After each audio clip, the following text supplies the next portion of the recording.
혹시 밀실과 광장이라는 단어 들어보셨나요? 한국 현대 문학의 한가운데를 관통하는 정말 중요한 상징이죠.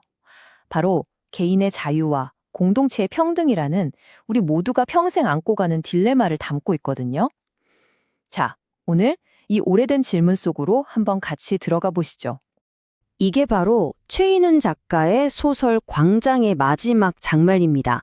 주인공 이명주는 남쪽의 자유와 북쪽의 평등, 그 어느 곳에서도 안식을 찾지 못하고 제3국을 택합니다. 근데 결국에는 망망대해 위에서 스스로 몸을 던지고 말죠. 왜 그는 그런 비극적인 선택을 할 수밖에 없었을까요? 이 질문이 바로 오늘 우리 이야기의 출발점이라고 할 수 있겠습니다. 소설은 이 딜레마를 두 개의 공간으로 아주 선명하게 보여주는데요. 바로 밀실과 광장입니다. 슬라이드를 보시면 밀실은 개인의 자유가 넘쳐 흐르다 못해 이기적인 탐욕으로 변질된 남한 사회를 뜻하는 거죠. 그야말로 숨막히는 혼돈의 공간이에요. 자, 그럼 반대로 광장은 어떨까요? 개인의 모든 것이 통제되는 북한 사회, 즉 획일화된 감옥 같은 공간을 상징합니다. 그렇다면 소설 속 주인공은 왜 이 두 공간, 밀실과 광장 사이에서 그렇게 절망해야만 했을까요? 주인공 이명주는 이 두 세계를 정말 온몸으로 겪어냅니다.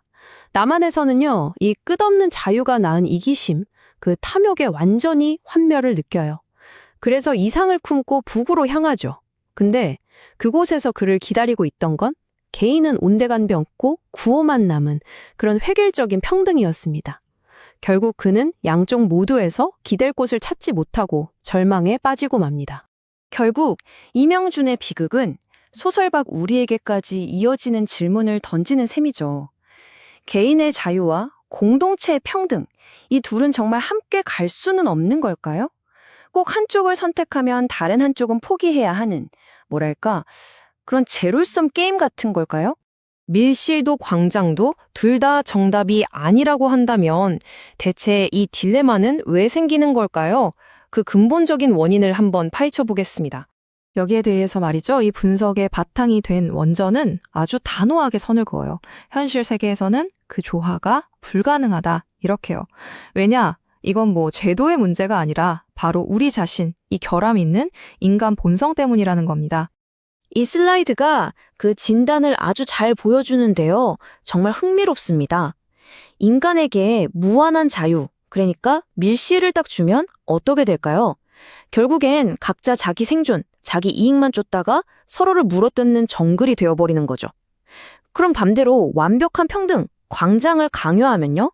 뭐 개인의 색깔이나 창의성 같은 건 다 사라지고 그냥 모두가 똑같은 부품이 되어버리는 겁니다. 자, 여기까지가 소설이 던지는 문제였습니다. 그런데 이 지점에서 이야기가 정말 전혀 예상치 못한 방향으로 확 전환됩니다. 바로 부활이라는 사건을 통해서 이 자유라는 개념 자체를 완전히 뒤집어보는 시도인데요. 한번 보시죠. 이 새로운 관점은 정말 뜻밖에도 예수의 제자들한테서 밀실을 발견합니다. 예수가 십자가에 못 박히자 제자들은 엄청난 두려움에 사로잡혀서 문을 걸어 잠그고 꽁꽁 숨어버렸죠. 말 그대로 그들만의 완벽한 밀실에 갇혀서 절망하고 있었던 거예요. 소설 속 이명준의 딜레마가 그대로 재현된 거죠. 그런데 정말 아무도 예상치 못한 일이 벌어집니다. 굳게 닫힌 그 밀실의 문을 그냥 통과해서 부활한 예수가 그들 한가운데 나타난 겁니다. 이건 뭐랄까요?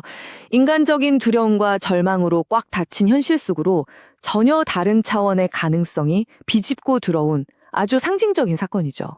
두려움에 떨고 있는 제자들한테 예수가 건넨 첫마디, 바로 샬롬이었습니다. 우리한테는 보통 평화라는 단어로 익숙하잖아요.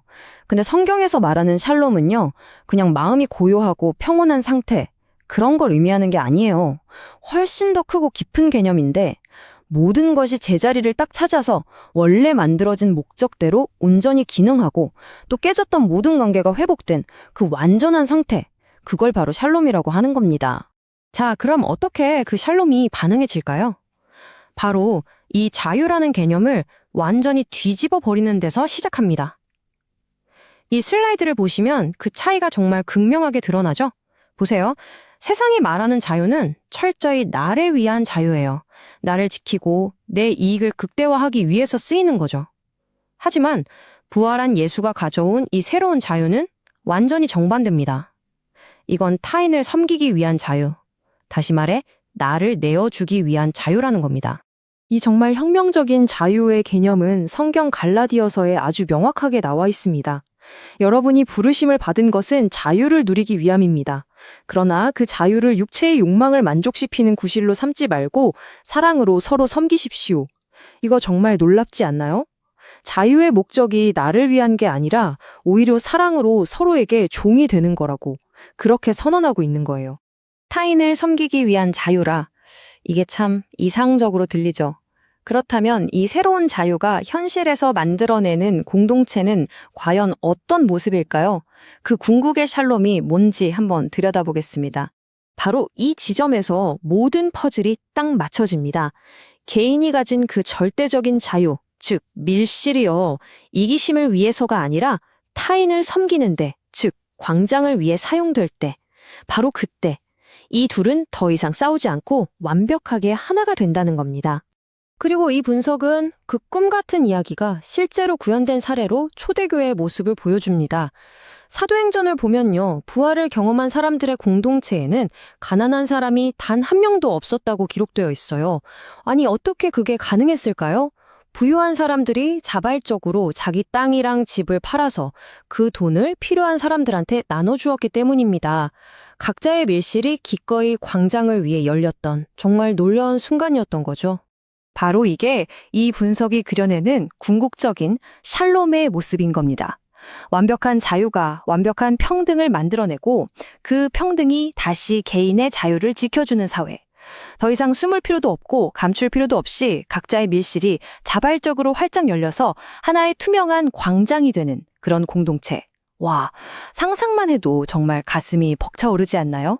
소설 광장에 던진 그 비극적인 질문에서 시작해서 우리는 오늘 그 해답을 향한 하나의 여정을 따라와 봤습니다. 결국 이 모든 이야기는 우리 각자에게 다시 하나의 질문으로 돌아오는 것 같아요.